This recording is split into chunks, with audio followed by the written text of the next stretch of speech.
Bonjour à tous. Alors les vélos pliants ont énormément évolué ces dernières années, plus légers, plus compacts et surtout beaucoup plus agréables à utiliser qu'auparavant. Aujourd'hui, nous allons découvrir ensemble le Sisykin C10 avec son moteur de 250 watts et sa batterie amovible de 36 volts. Mais son vrai plus est sans aucun doute son format pliant, puisqu'une fois plié, il devient beaucoup plus facile à transporter et à ranger, que ce soit dans le coffre d'une voiture, un garage, un appartement ou même un camping-car. Mais un vélo pratique, ça ne suffit pas. Encore faut-il qu'il soit agréable à utiliser au quotidien. Ce que je vous propose, c'est qu'on le découvre ensemble.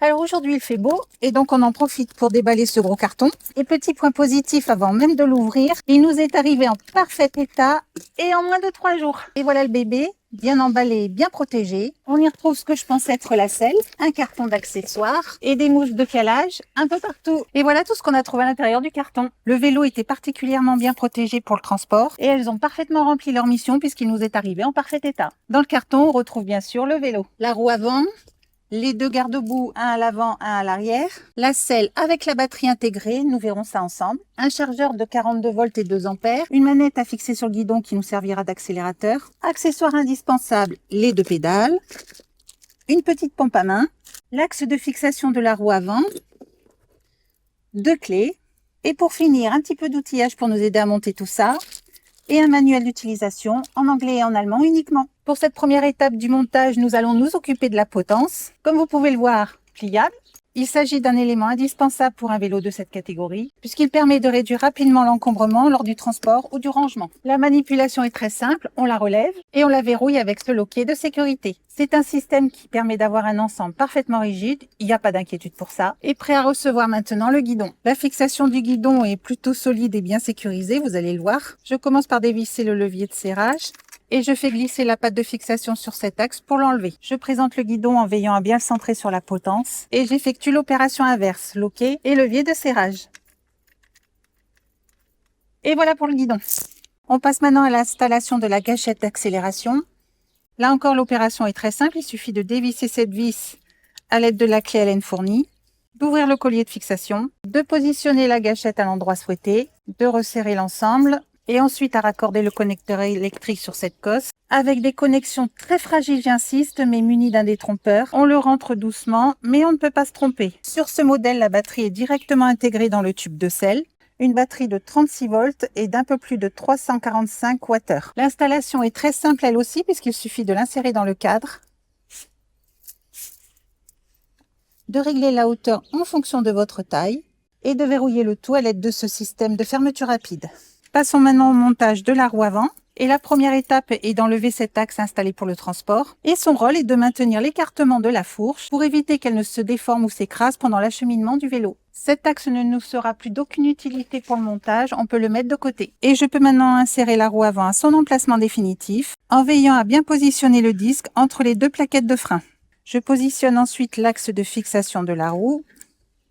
Je boulonne. Et je sécurise l'ensemble à l'aide du levier. Et voilà, ça commence à ressembler à quelque chose. Passons maintenant au montage des pédales. Alors comme sur la majorité des vélos, il y a un sens à respecter. Right, left, indiqué sur le vélo et on retrouve les mêmes sur les pédales. Right, donc on vise dans le sens des aiguilles d'une montre. Et on met un petit coup de clé histoire de ne pas les perdre en route. Left, je le vise dans le sens inverse des aiguilles d'une montre. Et même punition pour le serrage définitif avec la clé. Le petit système ingénieux avec ces pédales, c'est qu'elles sont pliables. L'intérêt étant de réduire encore davantage l'encombrement du vélo lorsqu'il est plié. Alors je vous ai épargné le montage des garde-boue. C'est très simple. Une vis ici en montant le phare en même temps. 2 vis de chaque côté et à l'arrière. Une vis ici et 2 vis sur le cadre. Alors voilà, le montage est maintenant terminé et le vélo est prêt à prendre la route. Et pour l'instant, je ne raccorde pas encore définitivement ce câble à la batterie, puisque je vais la mettre directement en charge afin de réaliser les essais dans les meilleures conditions. Ça y est, nous y sommes. La batterie est maintenant chargée à 100%. Mais avant de l'installer, il y a un point que j'avais envie de vous montrer. Quand on parle de vélo pliable, on parle souvent de l'encombrement. Mais on oublie souvent un critère, c'est le poids. Parce qu'au quotidien, un vélo pliable, ce n'est pas qu'un vélo qui roule. C'est un vélo qu'il faut parfois soulever pour le mettre sur le porte-vélo, ou dans les soutes d'un camping-car, ou dans un coffre de voiture. Il ne pèse seulement que 15 kg sans sa batterie. La batterie pèse environ 3 kg, ce qui nous donne un total de 18 kg 600. Alors vous venez de le voir, la mise en place de la batterie est particulièrement simple et une fois inséré dans son fourreau, il reste une petite manipulation à effectuer, raccorder manuellement ce connecteur à la batterie. C'est simple, il suffit de le passer dans cette petite encoche et de le clipser aux broches de la batterie jusqu'au plic. Pour l'opération inverse, alors c'est tout aussi simple, je fais un quart de tour sur la bague bleue et je déconnecte. Alors tout à l'heure, je vous parlais du pliage du vélo. Je pousse en tout premier lieu cette sécurité vers l'avant et je déverrouille à l'aide du levier. Et le vélo s'ouvre très simplement. Et autre particularité pour réduire encore plus l'encombrement, la potence est repliable. J'effectue la même opération avec ce levier que pour le cadre et le tour est joué. Et comme vous allez le constater, la remise en configuration route est tout aussi rapide. Je déplie la potence et je reverrouille le cadre. Et pour la mise en route, c'est tout aussi simple. J'effectue un appui long sur le bouton marche arrêt et je sélectionne mon niveau d'assistance à l'aide de la touche plus. Et c'est parti pour les premiers tours de roue.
Premier tour de roue.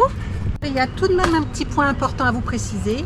Comme je réalise cet essai en Allemagne, j'ai retiré la gâchette d'accélération afin tout simplement de respecter la réglementation locale. Donc actuellement, il est en mode vélo à assistance électrique classique, c'est-à-dire avec une assistance qui se déclenche uniquement lorsqu'on pédale. Pour retirer la gâchette d'accélération, il m'a suffi simplement de desserrer l'unique vis de la gâchette d'accélération, puis de débrancher son connecteur. Aucun réglage particulier, aucune programmation et aucune manipulation complémentaire n'ont été nécessaires. Le système a immédiatement reconnu l'absence de la gâchette et le vélo a continué à fonctionner normalement avec assistance au pédalage. Alors comme vous avez pu le constater au travers des images, ce C10 se montre particulièrement agréable à utiliser au quotidien. Son poids contenu et son format compact lui permettent de se faufiler facilement partout. En ville, il est particulièrement à l'aise. La prise en main en ce qui me concerne a été immédiate et je me suis rapidement sentie en confiance à son guidon. Mais il ne se limite pas uniquement au milieu urbain, il accepte également sans difficulté les chemins stabilisés, les pistes cyclables en campagne ou les petites escapades hors des routes goudronnées. Bien sûr, ce n'est pas un VTT, mais pour sortir occasionnellement des sentiers battus et profiter d'une balade un peu plus nature, il s'en sort finalement plutôt bien. Allez, à tout de suite pour la suite de l'essai.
Alors là, honnêtement, ce qui me surprend le plus, c'est qu'il est hyper agréable. L'assistance arrive de façon naturelle et sans à-coups, et il suffit d'à peine engager le pédalage pour que le moteur entre en action. Alors maintenant qu'on a vu ce qu'il donne sur la route, on va regarder d'un peu plus près ce que CC King nous propose sur ce C10.